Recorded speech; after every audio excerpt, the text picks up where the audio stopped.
Hello, good evening. It's Suzanne Paulson here, CEO and founder of iEco, and I am so excited about tonight. This will be by far the best episode ever because we have all of our panelists back, all four of our amazing expert doctors. Woohoo! And we tonight are going to let them share their favorite success stories. We've been on such a great journey for now 6 months, and so you're going to be hearing some incredibly inspiring stories. I want to welcome back our beautiful panel of experts, Dr. Laura Perriman from up in Seattle, Washington, Dr. Leslie Odell from New Freedom in Pennsylvania, Dr. Amy Now in Boston, Massachusetts, and then Northern Carolina, Wilmington is Dr. Breimer. So welcome back, everybody. We're going to take you through a series of great success stories. We're going to open it up as promised after that to some live question and answer period. We're going to start with things that you've already asked us over the last 5 months that we never had time to get to. And then given the time, if we have more time, we're going to take on some more. So I promise you we'll get to as much as we can with no further ado. Let's start with Dr. Amy Now and one of her favorite patient success stories. Dr. Now? Okay, thank you, Suzanne. It's so nice to be back. This is a great forum. It's so great to talk directly to patients. I want to tell everyone about this young lady who really got dragged in for just a regular routine eye exam, not because she had any dry eye symptoms at all, but because her mom just said she's staring at her screen all day long, like everybody else who's kind of a teenager, although this was pre-pandemic. And I could tell right away, she had tons of makeup on, and I asked her about it. And ever since she's been maybe 13 or 14 years old, she's been wearing a lot of eye makeup. So this kind of sent up a couple red flags. And we always do mybography on every patient that comes through our clinic, gets lower lid mybography. So that was part of her routine exam. Looked at her in the microscope. We do a questionnaire about dry eye with almost every patient. We looked at how well she was blinking, and then I put some fluorescein and lissamine green in her eyes, and it was not good. I mean, you can see here from the mybography pictures that this is a 19-year-old person whose glands look like she's 75.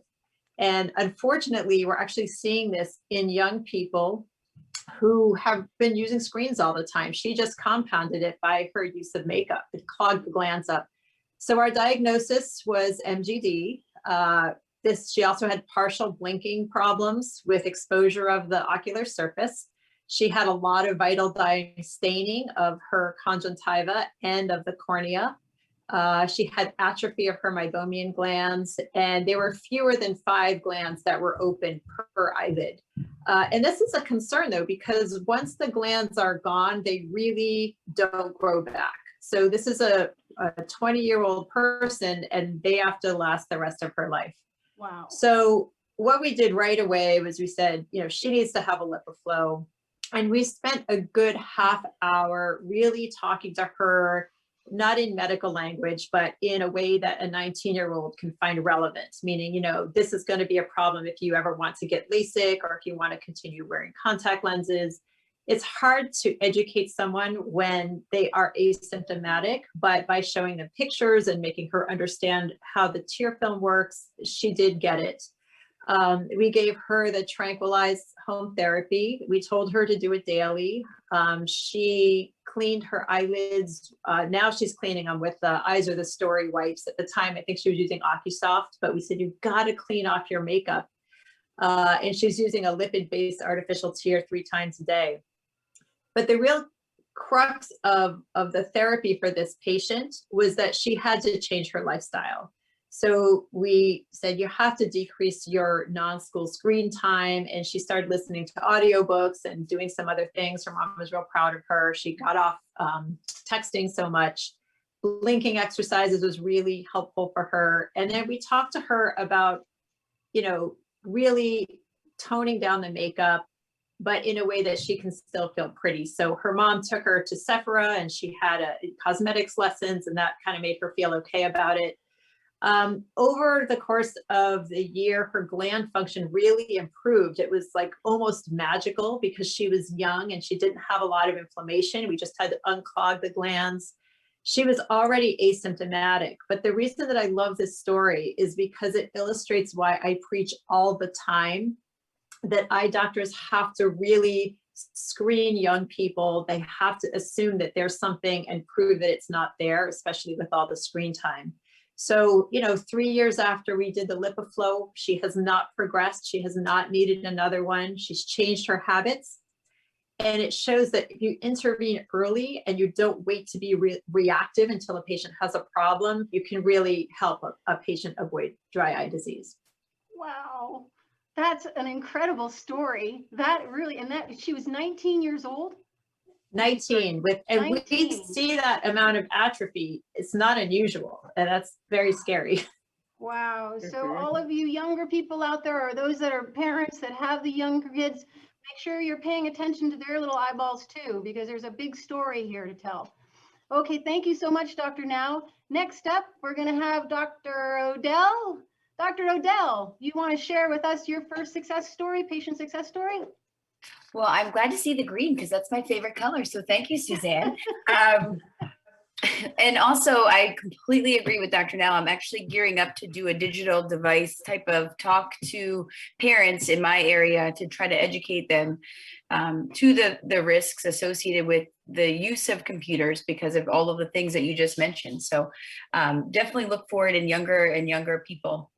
My patient is pretty, a pretty typical patient, probably for any one of us, just because of our specialty in dry eye, that we often find patients seeking other opinions. So this patient had been treated in the past. She is more of, what we traditionally would have thought of as a typical dry eye patient, a 75-year-old female. She had been treated in her past with rosacea, in particular by another doctor. She also was being treated by her dermatologist for facial rosacea. She knew that she had a lot of seasonal allergies, and she was, blaming that on a lot of her symptoms. She was allergic mostly to molds and dust, which we see as year-round allergies, but then also some things that are blooming now this time of year with grasses and trees. I listed her medications because this is something that we always look at when we're talking to our dry eye patients. And so some of the ones that really jump out are her medication for blood pressure, lisinopril, gabapentin, which I think she was taking because of an osteoarthritis, if I remember right. She's on a hormone replacement with estradiol.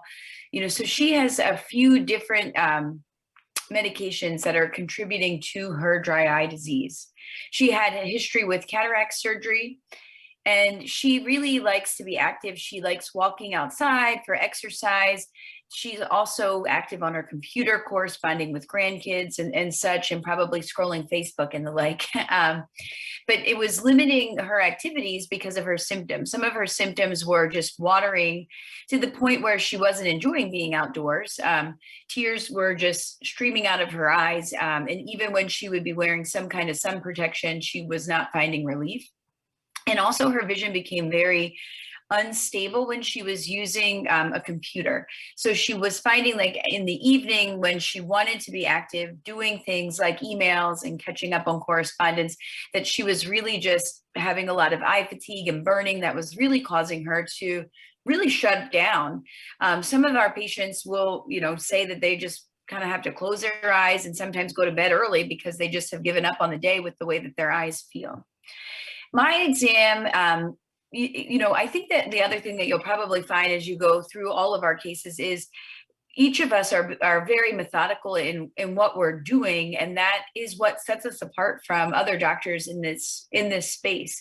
So, my protocol for diagnosing patients is very similar to Dr. Now's, and I'm sure we'll see that replicate with Dr. Breimer and Dr. Perryman as well. But I do a complete health history, which is how we pull out a lot of these things with allergies and medications and other systemic disease. I really like to know the lifestyle of my patient and what they're motivated to do and what they are missing out on because of the, constant feeling and awareness of their eyes. Definitely, I do a deep dive into medication, not because I can often change what they're taking, but I can really help to explain, these 5 things are contributing to your symptoms. I too use a dry eye questionnaire on most every patient, and I actually use the speed questionnaire. And then I do a lot of point of care testing with Inflammadry and a tear osmolarity. And then I have been starting actually since the new year to use a different way of doing mybography, but like Dr. Now was saying, I also do mybography on all my dry eye patients.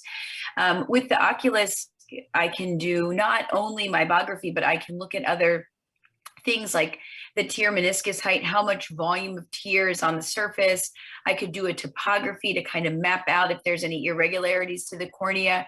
I can do, instead of the traditional fluorescein tear breakup time, I can do a non-invasive one. So I'm not even putting dye on the eye surface.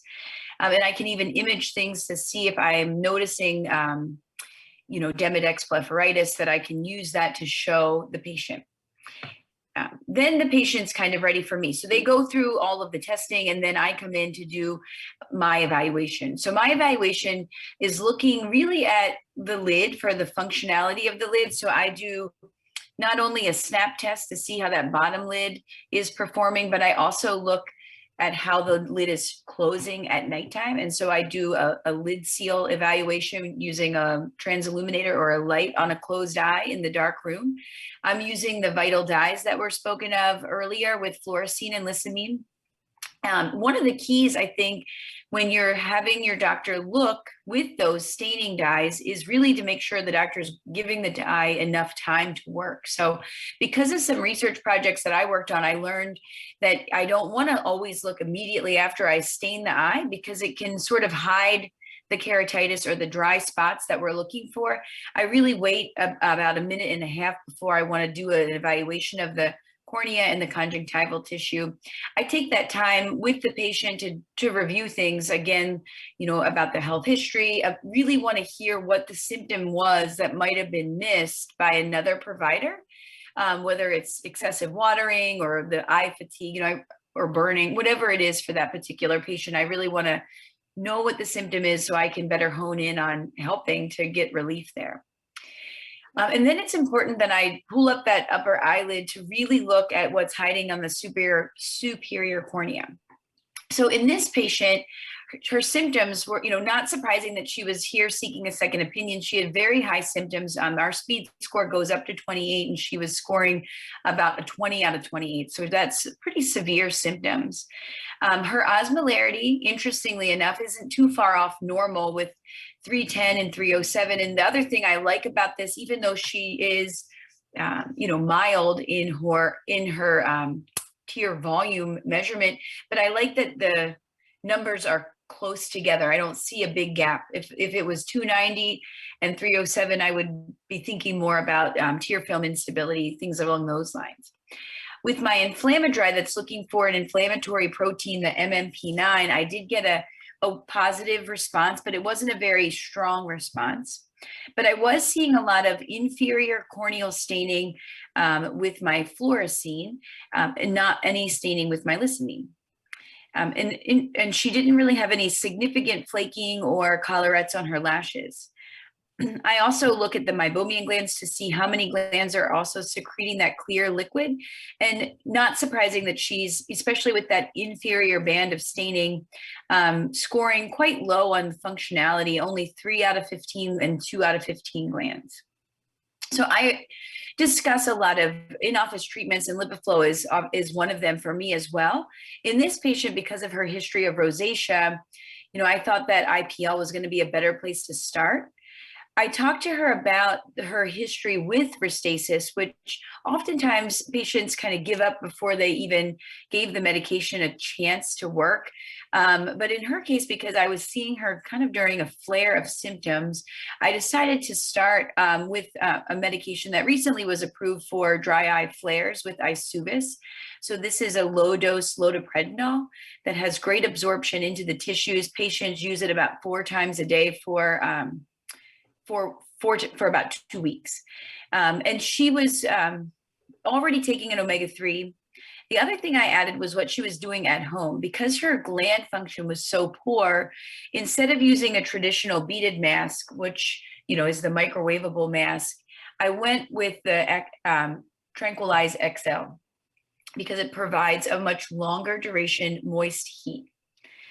What I think, is really important about this story is listening to your patients. And I think that if you as the patient, if your message isn't resonating with the doctor, if you're on a treatment and you're not getting the relief that you feel like you need, if your activities of daily living are negatively impacted, it is okay for you to seek a second opinion. First of all, I think there's power in that.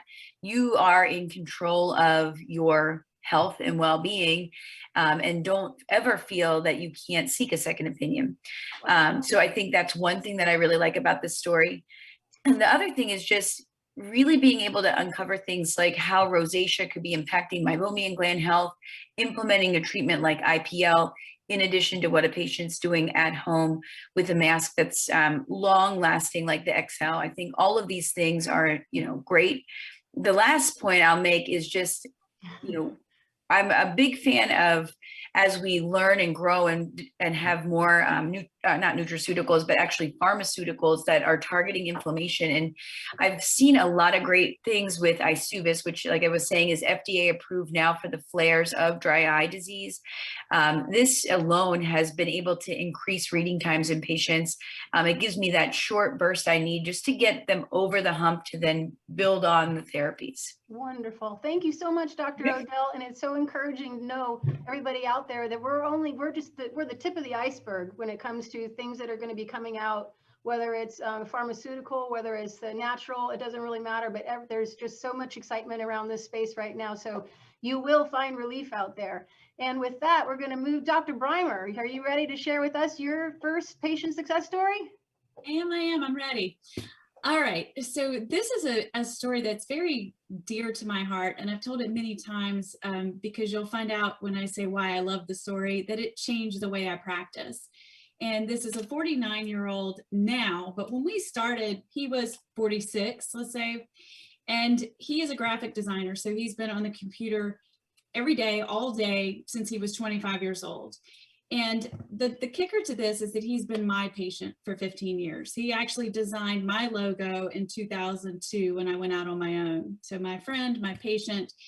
And so when he shows up on my dry eye eval schedule, I'm kind of surprised here going, what are you doing here? And he says, well, it's just the redness. He never mentioned it before. And at this time, so this was actually probably 4 years ago.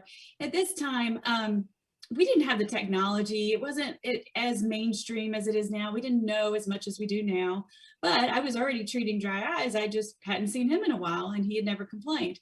So the redness is what brought him in, but he did say, I'm burning when I'm using my computer. My eyes are tired, a little bit of itching. Well, very, very quickly, he went downhill and it got to the point where he said, Crystal, I'm going to have to find another job. And this is all I've ever done in my whole life. And after offering him a job, I decided he didn't want that. So we were going to have to fix this. So diagnostically, I did the Oculus 5M, which is a whole battery of tests that I'll show you on the next slide. Did tear lab osmolarity to see how concentrated the tear film was, how much inflammation it was going to cause, did my vital dyes.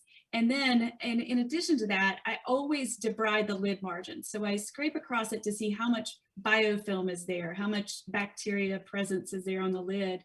And then I express the glands to see what's the quality of the oil and what's the flow like. And I do that on every single exam, no matter what. I clean it and I squeeze it. And the patients know when they come to me, this is going to happen and that it's going to tell us something. It's going to tell us, is our treatment good enough at this point, or do we need to make any adjustments? Or can we even back off because we've achieved what we were looking for?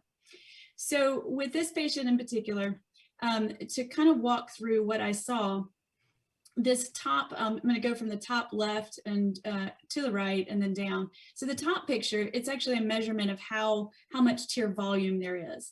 Then I look carefully at the lid margin to see what do the glands look like. He had a gland issue, but he also had rosacea. So we had some vascularization on the lid margin, a lot of vascularization on the face as well.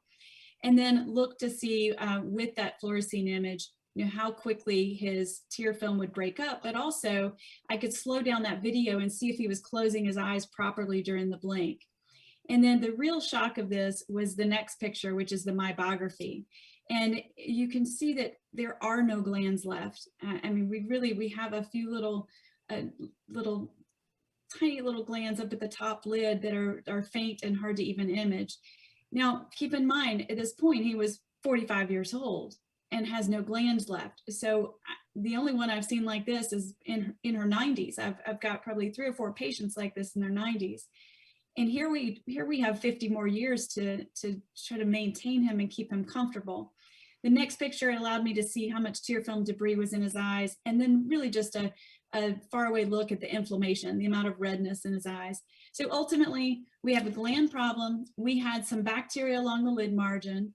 We have this external factor of too much computer use and dependence there, which is complicated by the fact that he doesn't blink all the way. And not only does he not blink all the way, but at nighttime, he didn't close his eyes all the way when he goes to sleep. And I knew that because of that same test that was mentioned earlier of looking at him in the exam room. And then we had a little bit of an allergic response on top of that. So we had several things going on at once. So what did we do? Now, this it says 4 treatments of punctal occlusion. Well, that was over the course of 3 years or so. IPL times 8, we did 4 IPLs. We did our initial treatment segment, and then we did our 6-month maintenance, 6-month maintenance, 6 months maintenance. And what's just amazing about the IPL, and in his case in particular, is the way that it stabilized him. Because I didn't do LipiFlow on him because he didn't have any glands left. It wasn't going to be worthwhile for him. So I had to attack it by treating the inflammation. So we went with IPL as our main treatment. I recommended that he do these blink exercises constantly at the computer, take breaks, blue light blocking lenses, talked about diet and increasing the omega-3. And then at home, again, it looks like a long list, but it's really not. It didn't take up a lot of time. We did cleansing of the eyelids with the IECO 1% tea tree and Avenova hypochlorous acid. We did an omega-3 supplement to try to help those glands as much as we could, thin out the oil, reduce inflammation. And with that, we did Sequid to reduce inflammation. And a histamine drop, now he's on the over-the-counter Pataday, 0.7%. For the allergies.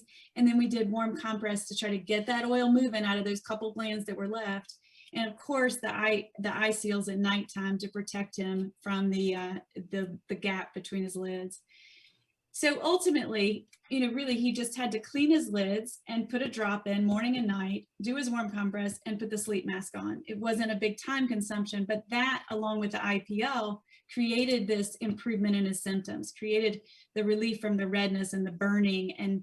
And it took him a while. He felt some relief after about 6 weeks, but after 5 months, it was where he was absolutely consistent and every day felt the same, and it was reliable, and he was happy. Now, it took longer with him because we had less to work with, and that's going to be the case when you've lost a lot of glands, but all hope is not lost. And that's why I love the story. One, it changed the way I practice because I no longer wait for patients to have symptoms. And if I have a patient who is on the computer every day, yes, we are going to do mybography. We're going to be digging deep and trying to pull those symptoms out of them and really assessing the surface. So it changed what I do forever. And again, just really, it made me look at what it is that we're doing. And I'm always a big advocate of figure out what the diagnosis is, break it down into categories, and then pair the right treatment with it. And this is an example of that, of, well, if we can't attack the glands as heavily as we want, we've got to attack the inflammation doubly hard. And you're just the best. I wish we had more time. We could do this in 3 hours, but I'm gonna say I love that story because now he's settled back in, and you guys worked as a great team. We're going to move back. We're going to rotate one more through the 3 doctors that you just heard from, and then we're going to save Dr. Pearman for last. She has a long story to tell, so I'm going to keep on moving here. Dr. Now, you want to share number 2? Your yes, second favorite? and yeah, before I do, I think it's really interesting that, and it was completely random, that Dr. Breimer's case was my first case in 20 years. Wow. Meaning I saw this 20-year-old who had these glands that were in partial atrophy without symptoms. And she had a man who had probably non-obvious problems until he got underwater. But as she was talking about that, I thought, well, that would have been my patient in 20 years if we hadn't intervened with her. So anyway, I thought it was unplanned, but it was interesting to me. Absolutely. Okay, so this is a patient who came into our office having seen a few doctors for dry eye already. So he was not a routine patient for me. He complained of moderate symptoms that were worse in the morning. He had his dry eye questionnaire. 12 means that, you know, you're kind of right in the middle there. It's bothering you. And so we kind of dug just right in. He was otherwise healthy and no other problems. We did MMP9. They've talked about these tests before, so I won't go into it. Mybography, we looked at how salty his tears were. Obviously, the microscopic exam was very important. We did a lipid layer thickness analysis, a blink analysis, the KB light test, which is to see if he was sleeping with his eyes open. And then, of course, the fluorescein and the lissamine green. And those tests are, you know, done pretty much on subsequent visits so that we can assess interval change over time. So those are done at baseline, and then we follow the patient on follow-up visits. But this patient had Demodex, and some of you may or may not know about this little critter that tends to live on human skin, but it loves to live in eyelashes, and it gets in there and it sets up shop. It causes a lot of inflammation. And I find it's more common in people who tend to have a lot of dead skin on their lids. That's food for them. So this guy had moderate Demodex. He did have meibomian gland dysfunction. So he had a little bit of atrophy, maybe 25% atrophy on his mybography, but his glands were dilated, meaning that there were sort of blackheads in there. We found that he slept with his eyes open, which is why he was having symptoms in the morning. His screen time was all day. He was in IT, and it was all day on the computer for him at work. But other things that we talked about, which I think are often overlooked when patients go to talk about their dry eye disease. So diet makes a difference. This man was living alone. He was eating hot dogs and snacking on salty things. It's very pro-inflammatory, limited fruits and vegetables, no fish. Lack of exercise, he's sedentary completely all day. He watched TV at night. He didn't sleep well, and he did not drink enough water. So he was drinking coffee and soda. So the in-office treatments, we gave him a comprehensive eyelid cleaning with an instrument called a Blefex, which is a little bit like a fancy electric toothbrush. Just cleaned him up really well as much as we could.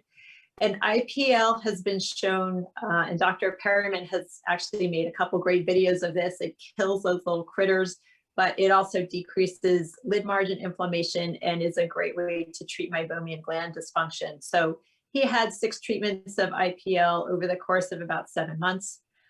He was told to use the Tranquilize, he used eye seals, and I didn't put this in there, and I'm sorry, but he was taking the 2% tea tree oil, and he was religious about that. So he really, really stepped it up on taking care of his eyelids and took it very seriously. He was blinking on the computer. He cut his screen time considerably. He really started to have good diet, exercise. We did put him on omega-3 supplements anyway. He increased his water intake and he improved his sleep. And the reason that I found this case to be so interesting was that, you know, after 9 months, his symptoms were almost gone. Wow. And it was basic lid hygiene, you know, and making sure that the eyelids can protect the ocular surface.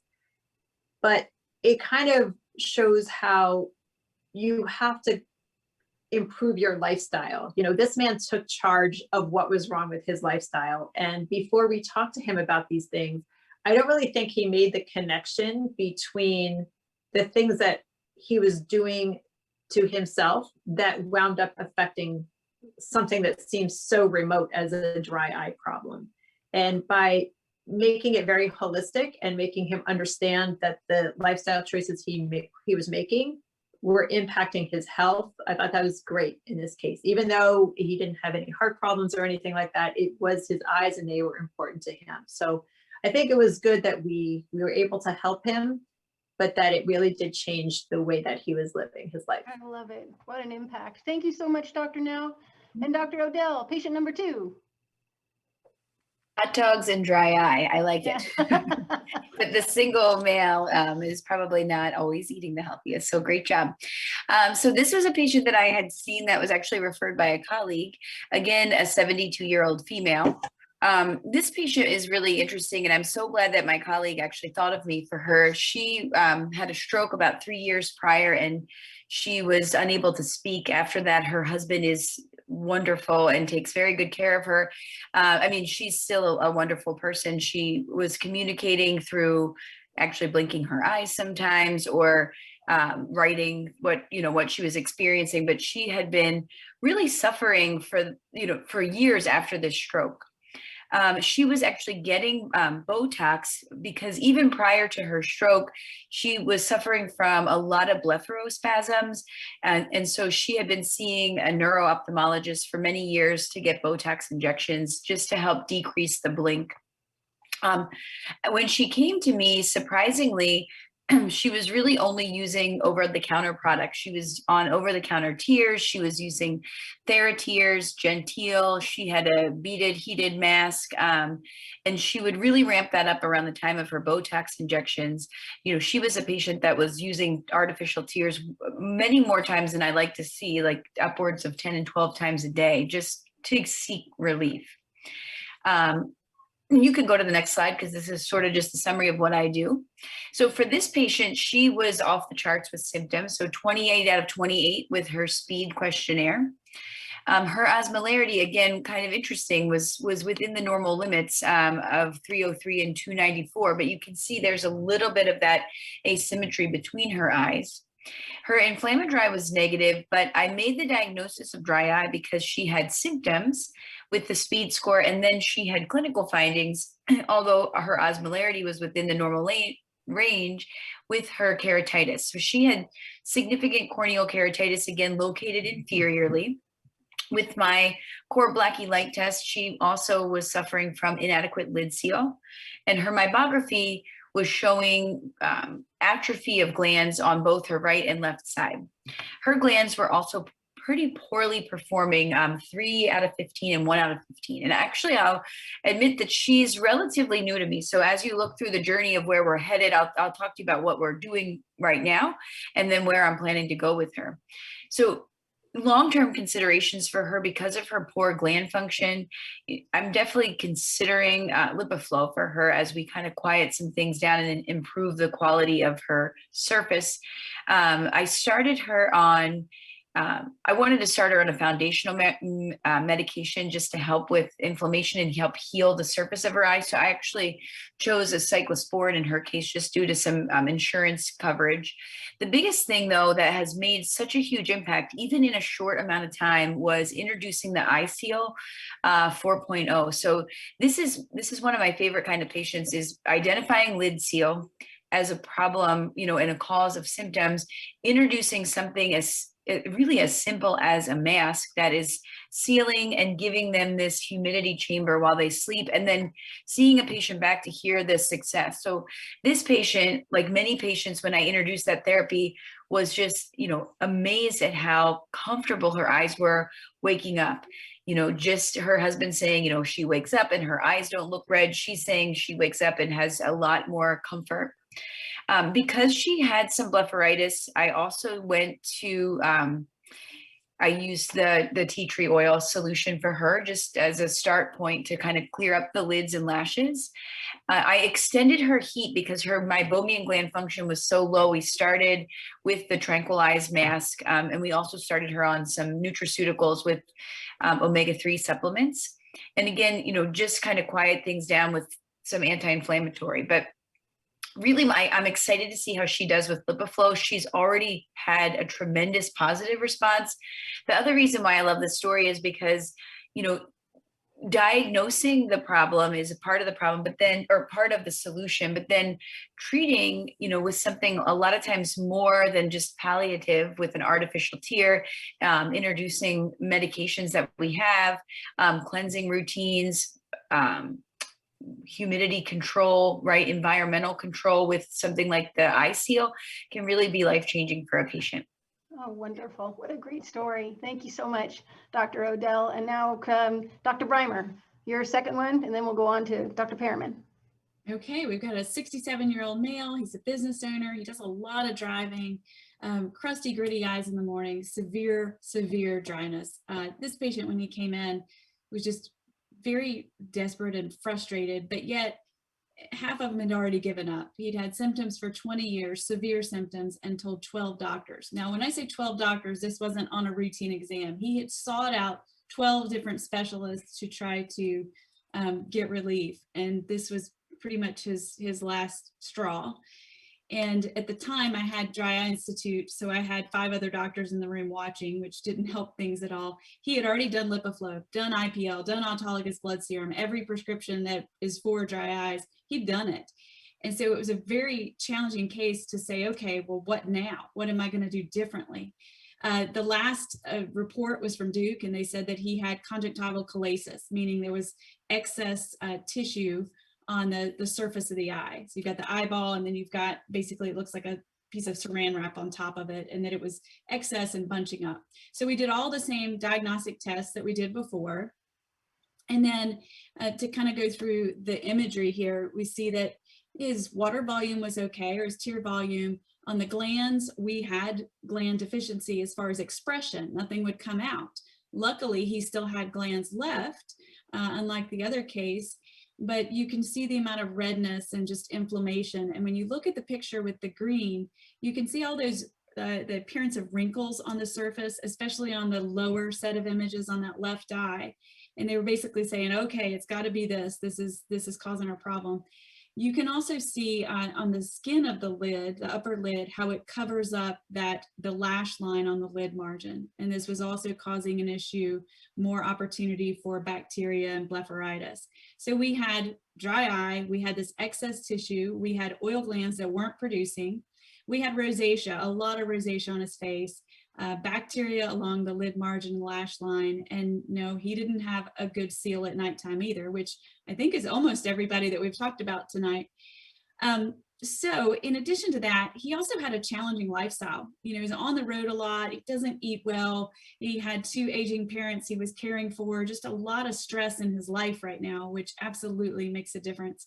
So again, what was I going to do differently than what everybody else had done? We did our series of IPLs, but we did 5 instead of 4. We did our LipiFlow after the IPL, and that was really important. And then again, 6 months later, we did another one. We talked about his diet, his hydration, blink exercises, habits on the road, stress management, all this, and talked about getting better sleep. You know, gave him some tips on all of these things, how to reduce stress, get better sleep. But in addition to these in-office treatments, we initiated new lids, which is a blepharoexfoliation. So what that means is it's kind of like a Sonicare toothbrush. It goes along the lid margin and makes it absolutely immaculate, which then clears the tear film and allows for less inflammation because less toxicity. So we cleansed with hypochlorous acid and new lids, got him on an omega-3, did our warm compress with the Tranquilize. He would only do it 3 or 4 times a week, but it still helped tremendously. Got him on Sequa, and then the eye seals at night to help with this lid seal problem. In addition to that, we did neurostimulation with TrueTear twice a day, and then it was later recalled. So go back, Suzanne, for me. Sorry. So the key here was that the in-office treatments helped the at-home treatments create stability. If we'd just done the at-home, if we'd just done the in-office, I don't think it would have been enough. Okay, go ahead, sorry. So incredible improvement. I mean, even at the first visit, we actually canceled his appointment to have the conjunctival chalasis repaired because he didn't need it anymore. And it actually improved over time as well. We got oil production when I did gland expression, and he is a happy camper now.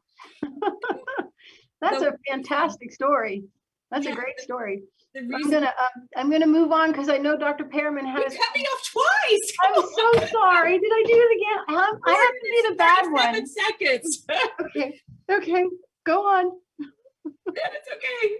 Please But go ahead. No, it's all good. to say the point of it, the reason it was successful this time is so many times we do trial and error, and it's give you this, now take it back, let me do something else. And the reason this was different was because I looked at the diagnosis and paired the needed treatments for the problems at the time, and we did them all at once. And that's what it takes a lot of times. So if you've been discouraged in the past about, been to one doctor and the next, and this didn't work, this didn't work, this didn't work, they may be the right treatments, but just need to be done together to solve all the problems at once. That was so worth going back for. Thank you. That's really telling. And I don't want to rush. I don't like being the timekeeper. But I am going to go Dr. Perriman. I know you have a Hi. really super story here. This is great. Do you mind sharing yours? Sure, I would love to. Thank you so much for being here with all of you and all these wonderful doctors. Again, super cool. I love the cases that have been presented. They're so rich and interesting. And I just really hope that to our audience, to our patients that are hearing these stories, I really, really hope you walk away with a sense of hope. There's a lot that can be done. But I want to talk to you about sort of an atypical dry eye patient. We've seen a lot of advanced dry eye patients, but a little more garden variety. This one's not garden variety. So I wanted to share this case with you. This is a patient of a 39-year-old woman. She works in the computer industry. She works long hours at the computer, and she's had years of right eye burning, irritation, fluctuations in vision, along with significant eyelid swelling, droopy eyelid, depigmentation of her rich complexion. So it was, and she'd seen multiple other doctors. I think that was her 5th doctor at this point. Had her symptoms were worse in the mornings in particular, and in the evenings after heavy computer use. She had had 3 in-office thermal pulsation treatments already before I got her, and multiple courses of steroids, immunomodulators, and dependence on Lotamax ointment. So there was this chronic pattern of using all these heavy duty medications, but it wasn't really moving the needle the way she needed. So she came in, her osmolarity was abnormal. That's the salt load. So that tells you that the eye can't maintain a perfect homeostasis of the salt load of the tears. Your lacrimal gland keeps it at this even level. And when you lose the capacity to do that, you pick it up as hyper or high osmolarity. MMP9 is an in-office marker of inflammation. And even though the FDA approved it as a yes/no test, most clinicians will visually grade it by its intensity from a scale of 0 to 5. Well, in this long-standing, severely inflamed right eye, despite having Lotamax ointment on board, she was a 5+, like really, really, really high MMP9. Interestingly, I did do her Schirmer's test. I don't always do that, but I did do her Schirmer's test, and in the right eye, it was only 5, and in the left eye, it was 33, which is much more normal. Then I did something yesterday. I want to know, well, is this system working at all? So then I came along with neural stimulation, checked it again. Right eye didn't budge. Left eye produced a whole bunch more. So there's something wrong with the entire lacrimal functional unit. And because of her very asymmetric signs and symptoms, the eyelids, the corneas were completely stained on the right side. Left eye, not much going on. I decided maybe there's something systemic going on. So I need to do a systemic workup in this case. I need to look for autoimmune disease. I need to look for thyroid eye disease. And thyroid eye disease is, it's not unusual for it to be very unilateral. In other words, just one-sided. So this was a very important thing to rule out. So I sent the special labs. I looked for Hashimoto's thyroiditis as well. And I sent her for CT scan of the orbits to see if there was any evidence on her CT scan for thyroid eye disease. And the reason why it's important to catch that is we now have this incredible new biologic called Tepeza, which is a monoclonal antibody, and it is brilliant at addressing thyroid eye disease. It's a game changer for patients that have the disfiguring features of thyroid eye disease. Good news for her, There was no evidence of those changes on her CT scan. There was no muscle thickening, no fat and excess fat in the orbit, no proptosis, etc. So you can see her asymmetry here. Actually, these are her follow-up pictures. These are not her presentation pictures. So this is when she's looking better. This is not what she looked like in the beginning.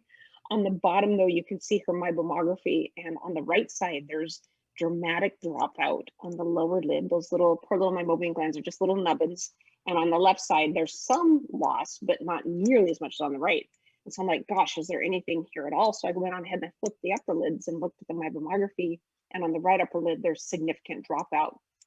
Super interesting. When I went to flip the lid, the tissues were so chronically inflamed and swollen that the tissues felt a little spongy, and it was super easy to flip that side, which might help explain some of her morning symptoms. So I also did that light leak test that Corbin Blackie described. And I have my patients just close their eyes and relax their face. And I take my humble little light and I just shine it right at the superior tarsus pointing in between the eyes. And if I see light escaping between the eyelids, I know that there's an inefficient lid seal. And so for her, I put her on the iSeals 4.0 mask, and she reported in her first follow-up visit, awesome improvement in her morning symptoms. In fact, I just saw her yesterday in follow-up 6 months later, and I have such good news to share as we get through the case. But she said, if I forget to wear my iSeals mask, I wake up really regretting it. That's absolutely kept things in control for me throughout the morning. So, you know, here she is. This, I think you can see in the right upper photo here, the right upper lid is just very inflamed. It's very boggy. There's a lot of that red stripe behind the green stripe. No, this isn't Christmas. This is lissamine green as the green stain, and the red is something called lid wiper epitheliopathy. And so we just have a very chronically diffusely inflamed eye and eyelid.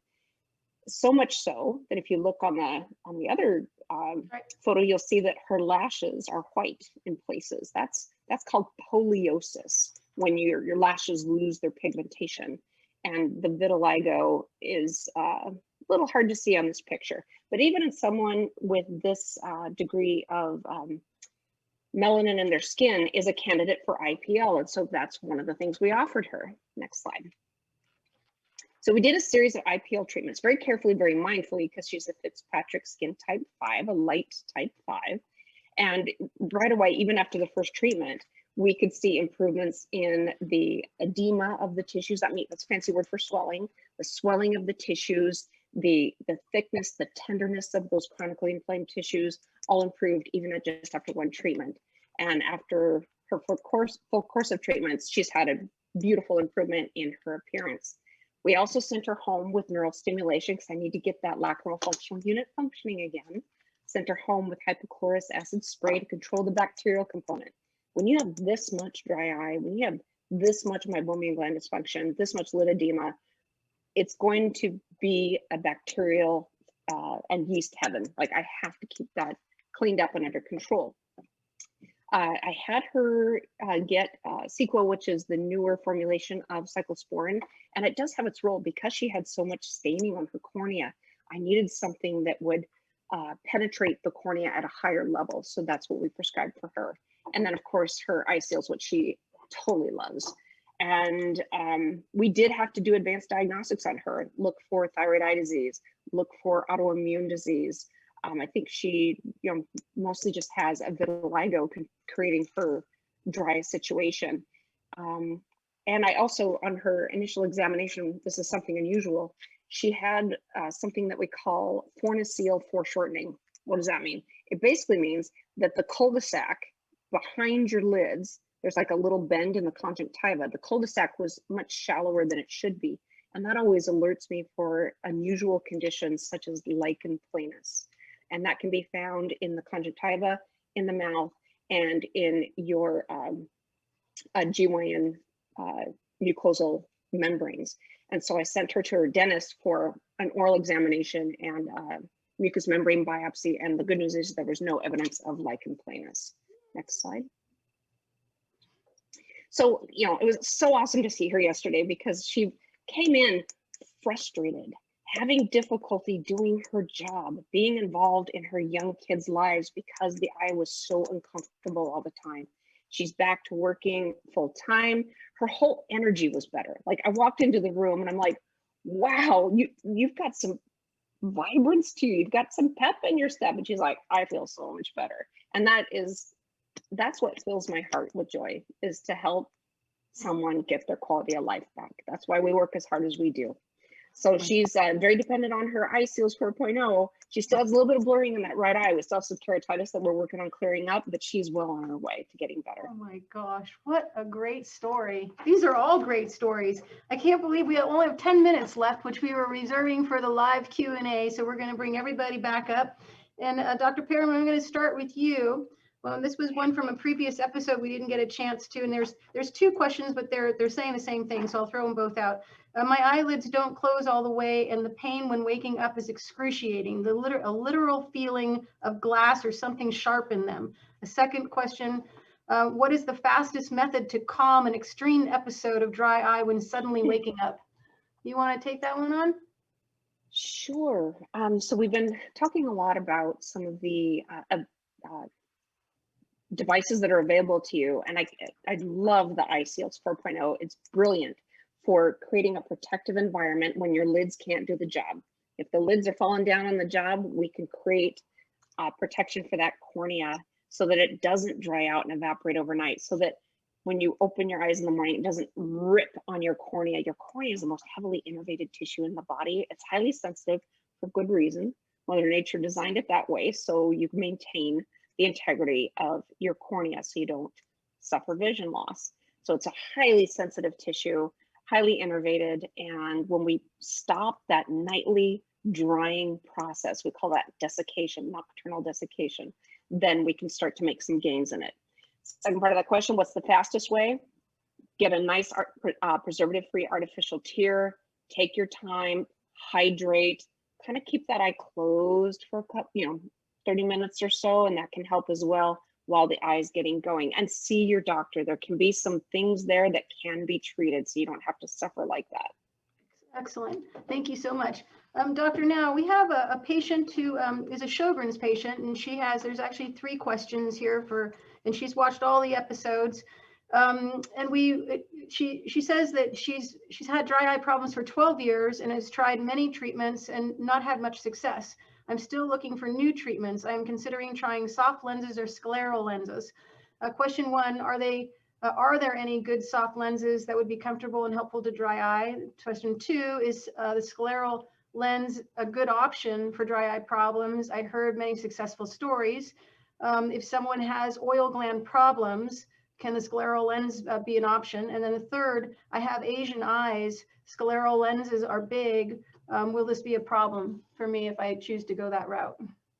Okay, so I know we have limited time, so I'll try to be brief but complete. So I feel that if you have had dry eye for 12 years, that any soft lens is probably going to be challenging for you. So I would try to do a scleral, and a great way to tell whether or not a scleral might help you feel better is to pop yourself into a pair of swimming goggles for 10 to 30 minutes and figure out if your eyes feel better. So if you can prevent tear evaporation and your corneal nerves can be covered sufficiently, and that makes you feel better, then there's a really good chance that scleral lenses will help you. So you can try that experiment at home.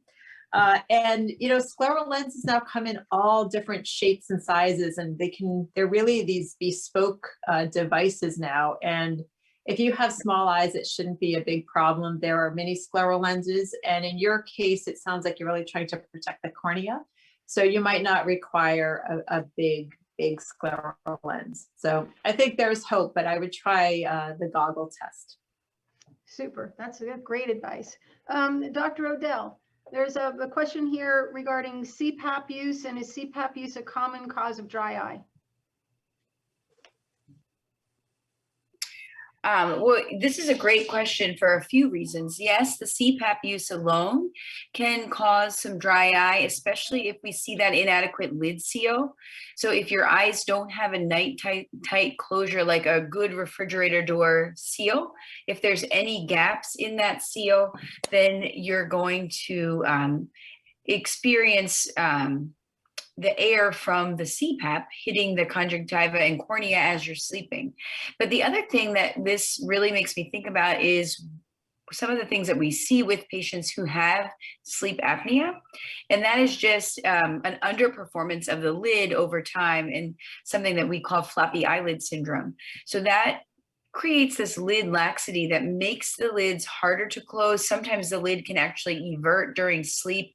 So there's a few reasons why I think of that sleep apnea patient, and I'm concerned about dry eye. But a sleep apnea patient is a great patient. Again, not to keep talking about the iSeal 4.0, but you can tell it's one of our favorite products. And this pairs very well with the patient using any kind of CPAP apparatus.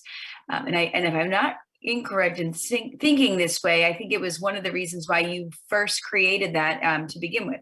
So these patients do tremendously well if they can not only use their CPAP, but also gain some improvement in that desiccating or evaporative stress that Dr. Perryman was talking about by wearing some kind of protective eyewear while they sleep.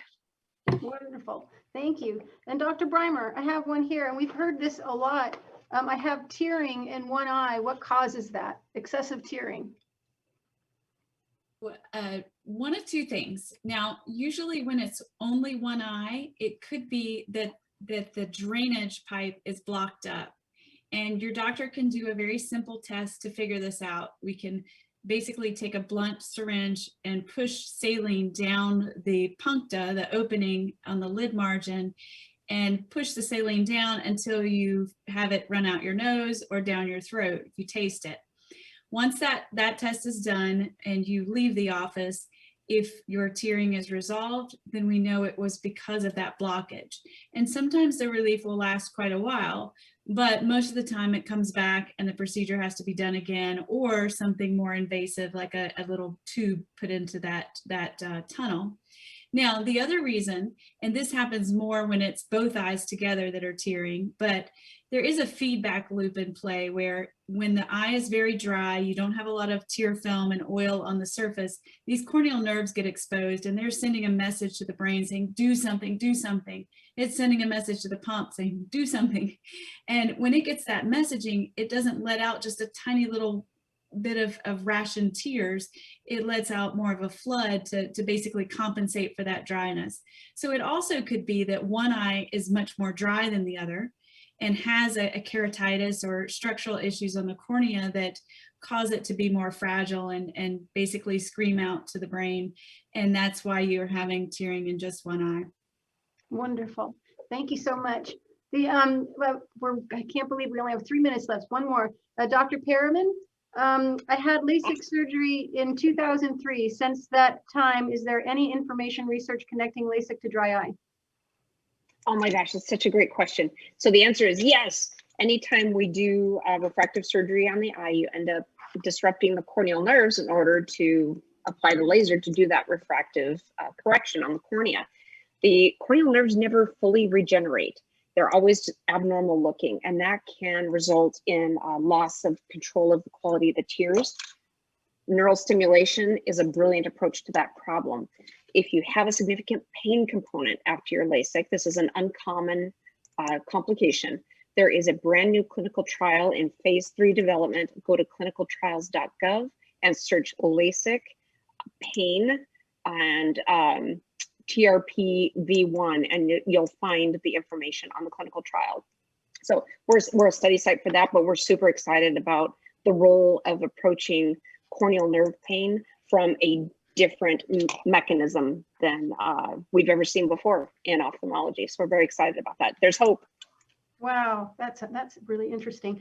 All right, we've got all kinds of them coming in from the audience that are live right there. And we've seen this one also. We have a patient out there who has a very high sensitivity to heat, and they don't know whether or not they're going to be a candidate they're saying IPL. Does IPL cause heat?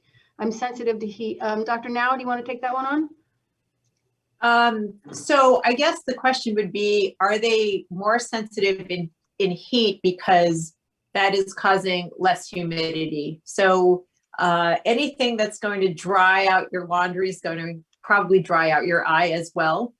So for example, if you have dry eye and you open the oven, oftentimes your eye can have this, very short and rapid onset burning. So if heat is bothering you, one thing that you may want to do is acknowledge that your tears are probably evaporating more quickly, and think about getting some moisture chamber eyeglasses. There's a company called Xenia, and they make some glasses that have a little gasket around the outside of them, and it can be very, very effective in preventing evaporative stress. I think that's probably what's going on.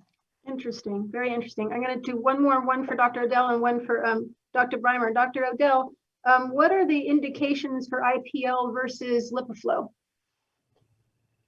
Well, I would say that's a little bit probably dependent on the doctor. LipiFlow was FDA approved with obstructive meibomian gland dysfunction in mind. So if you have low meibomian gland secretions and you're trying to clear the obstruction, that is where I would lean on LipiFlow.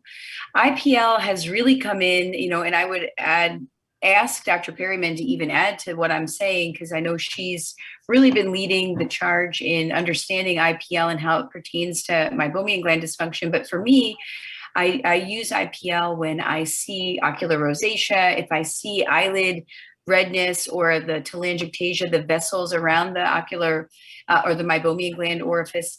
I definitely have started thinking about that in my Demodex patients, thanks to Dr. Perryman. So I feel like, with that, I feel like it's a great way to control inflammation. And that's why I think a lot of us put IPL before LipiFlow for patients. We want to blanket and decrease inflammation first, and then we want to help remove the obstruction. Interesting. Any other comments on that from the rest of the panel? That seems like it's a really popular topic. I think they're adjunctive therapies in many ways. I mean, many patients benefit from both. Okay, that's super. So our practice patterns are we lead with IPL to decrease inflammation and address the edema and telangiectasias, abnormal bacterial load around the eyelids, and then we follow it with an in-office thermal expression procedure, and we have iLux and tear care, as well as experience with LipiFlow. And all these modalities work really well. If your doctor has one, that's great. Wonderful. And one more, Dr. Breimer, I know we're 2 minutes over, but this one I know you're going to love to answer. It's like, if I were to make, what are the 3 best things I can do in my diet changes that would help my dry eye? 3 best. Okay. Number 1, eat more fish. We want to raise the omega-3 levels in your diet, but you're going to get more ocular benefit from the fish direction with the EPA and DHA versus the olive oil, avocado, walnut direction with the ALA. However, anything's better than nothing. So just get more omega-3s, healthy fats, reduce sugar. Sugar is just a very antagonistic when it comes to dry eye and ocular surface inflammation and issues. And what else? And nuts and seeds, they're great. Watch out for gluten. A lot of people have hypersensitivities to that. So if you're not sure what is creating inflammation in your diet, a great resource is the Arthritis Foundation. They have the Ultimate Arthritis Diet, and it tells you all about the parts of the diet, what it does for you inflammatory wise, and the best sources. So I would go to there and see, and just cut one thing out at a time and see if you feel differently. Wonderful. I can't believe it's already an hour over. So thank you all again for joining us tonight in the panel, this wonderful panel. What a great program. And stay tuned for our next series. We're really excited because we're going to be stepping out and doing some regional stuff so that all of you can help find a great dry eye doctor. In the meantime, have a very wonderful evening, and thank you so much for being with us tonight. And thank you, doctors, for joining us. Thank you. Thank you, everyone. Thanks, Suzanne. Thanks, docs.